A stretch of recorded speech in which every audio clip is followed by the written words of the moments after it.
What's going on, fish family? This is Roberto with RLC Aquatics, and I appreciate you guys joining my channel. Just going to be doing a quick video for my friends and family who are getting into the hobby. They've been really into the guppies, the fancy guppies, a lot of the live bears, but mainly the guppies. And I just wanted to do something simple for them, just so that they can go ahead and it's not expensive. A lot of people think that the aquarium hobby is expensive, and it can be. But I want to go ahead and show you guys how you could breed these fish on a budget. And really, you know, this guppy grass. Actually, before we start, let's just do this. If you are breeding guppies, in the comment section below, go ahead and let me know where you are located at, or if you are breeding guppies, and if you are breeding guppies inside or outside, and which do you prefer? You could be doing both, but please leave a comment below. I'd like to know where you guys are, how you're breeding your guppies, where you're breeding your guppies, and you know, a lot of things that I do, not everybody does. You know, everybody has their own method. And I just want to go ahead and show you guys what I do. As you guys can already see, so this is pretty much like my perfect setup, right? It doesn't have to be, it doesn't have to look fancy or whatnot. The main thing that you want to go ahead and obviously start off with is good stock, right? You want good guppies. You want guppies that are healthy. You want guppies that don't have disease, that have been quarantined before they touch your house. You obviously always want to quarantine your fish before you put them with anything else in your in your room or wherever you have the fish located. But mainly want to start off with a fresh. I always start off with a trio, 2 females and a male. I found that the pairs, sometimes the male can get aggressive and they'll get overly aggressive and just trying to, you know, do his thing with the guppy, female guppy, and, you know, basically beats her up to death. So I like the trio method, the 2 females and the 1 male.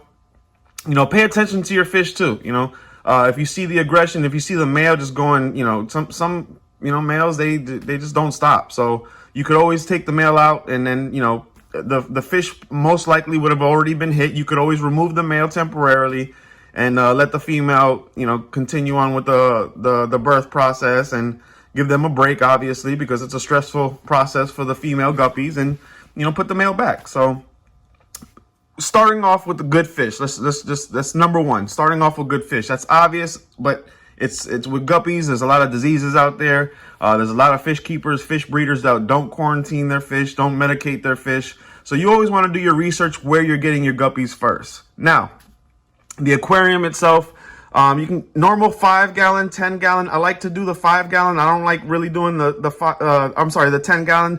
5-gallon, the water parameter. So the more water you have, the harder it is for it to crash or go up and down. So with the 5 gallons, you know, you could do it. You know, there's no problem with that. But I prefer using a 10-gallon aquarium. You can go and offer up Facebook, get them for super cheap, or you could do the $1 per gallon sale at a lot of these fish stores that do them. You know, 10-gallon, $10. So, and as you could see here, a lot of people do not like these things. They call them pests. I don't think that they're pests at all. I think they keep the aquarium balanced, which are my ram's horn snails. I have all types of different snails in here, but snails, in my opinion, I embrace them, right? You know, you can always get rid of them or sell them or give them to fish that eat off them, like puffers and whatnot. But snails, to me, they've helped my my breeding process a lot. It's a lot of different little things that equate to one big, you know, success. So the snails, I recommend. You know, you don't have to have snails obviously in your aquarium, but they eat the leftover food. You know, they take algae off the plants. They clean my plants up. They clean the moss up. So, you know, I love the snails. I embrace the snails. I always keep shrimp. A lot of people are scared to have shrimp in the same aquarium with guppies. And granted, you know, some guppies may pick off a baby shrimp or 2, but I found that they just breed so fast. And, you know, if you have a lot of hiding places for the baby shrimp to go ahead and hide at, you won't have any issues. So coverage. I used to use guppy grass. Guppy grass was a big thing in my breeding. Now I use hornwort. I love hornwort. I try not to use, I have guppy grass. I just try not to use guppy grass anymore. The hornwort is my go-to now. And you're mainly giving, you know, places for these little fish fry. I mean, as you can see, they're everywhere in here. I only have female mosaics in this aquarium and baby mosaics. So the males I have in a different aquarium. I'm just growing these out. But yeah, I like to have cover. You know, you always want to have cover where where the female can hide from the male. where the babies don't get eaten. With my mosaics, I find that they don't really they don't go for the fried too much. But I mean, of course, it happens. So you always want to get cover, and you know it's so you can get $5 worth of hornwort on eBay for like $10, $5 to $10, you know. So it's not hard, and it grows super fast. So, and you know, that's basically it's really not that difficult, people. You know, you want to have clean water. Make sure you cycle your tank, and you know, research what, if you don't know what cycling is, research what cycling your aquarium is.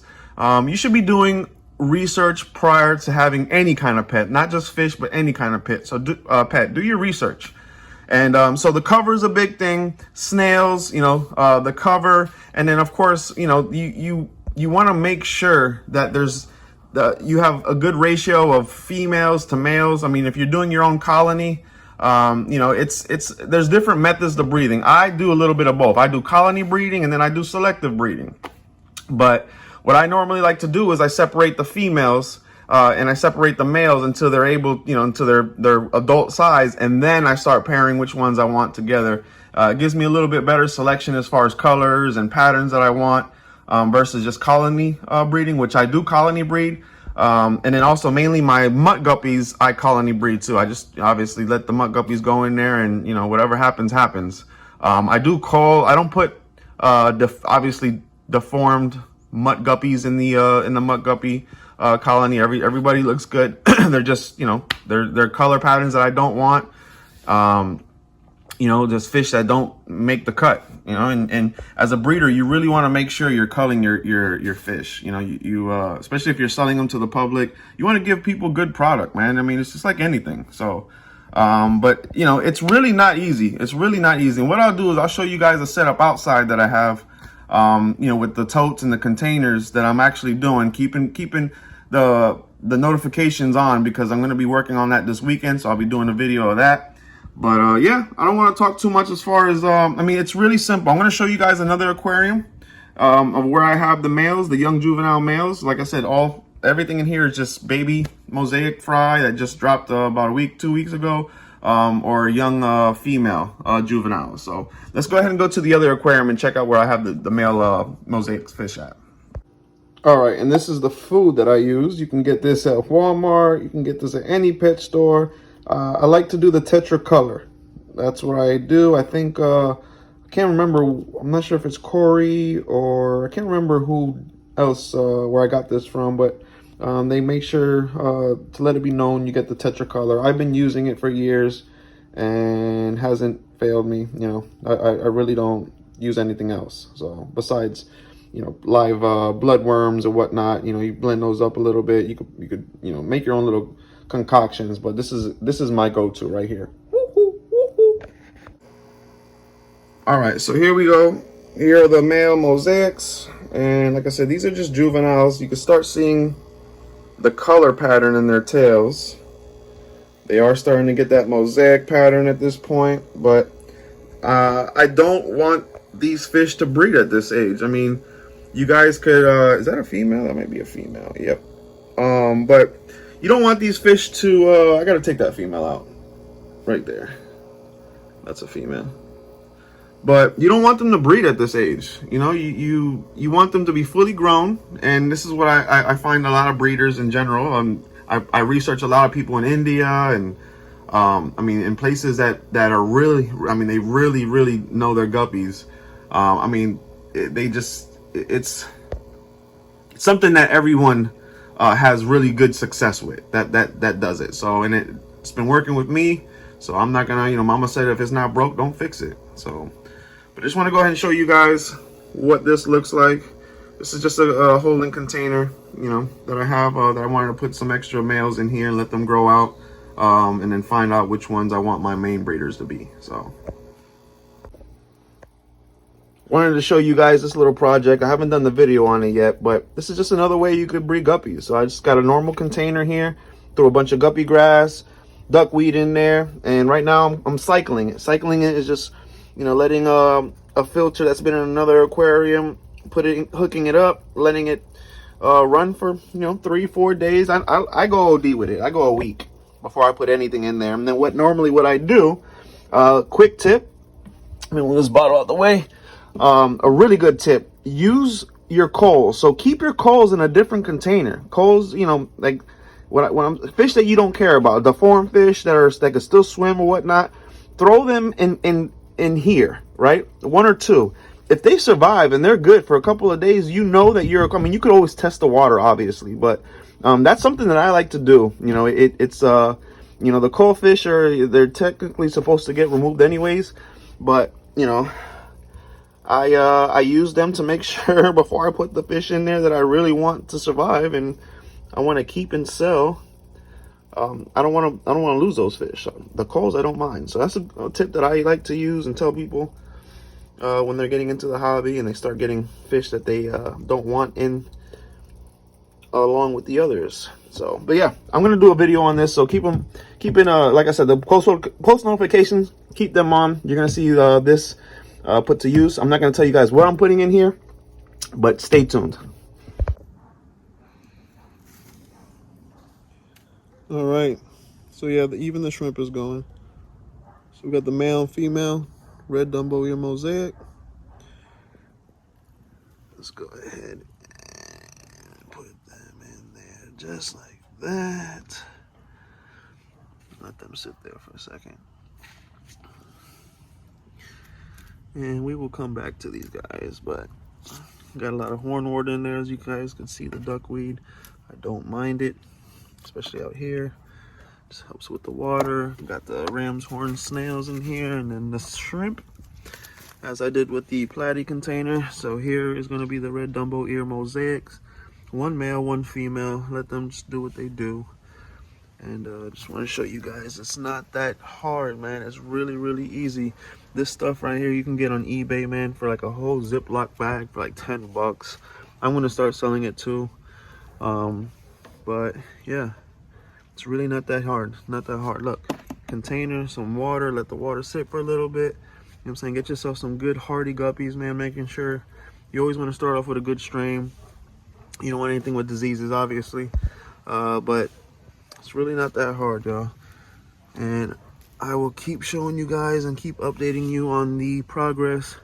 So like I said, these are one male, one female Dumbo Ear Mosaic, and a bunch of little shrimp in there, just a sort of cherry, orange, blue, black.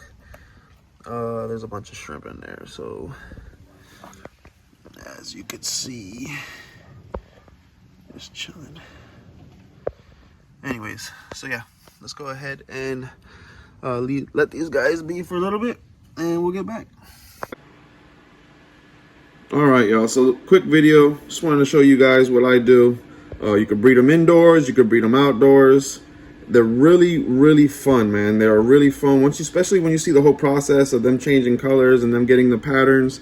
It's a really, really awesome thing, man. Just wanted to go ahead and bring you guys a quick video. I know a lot of my friends and family have been asking, you know, if I could just put out a video. I think I have some in the past, but just a little updated one for my friends and family. A lot of people who already breeding these guppies. I mean, this may not be a video for you guys, but just wanted to make it simple for the people who are now getting into the hobby. I try to bring as many people as I can. You know, it's a beautiful hobby, man. I love it. It's like an art, you know, it's therapeutic. It has so many different benefits, man. And I love nature, especially if people love animals and love nature. I highly recommend it. This is Roberto with RLC Aquatics. Appreciate you guys joining my channel. As always, stay positive because being negative is a disease. I love you guys.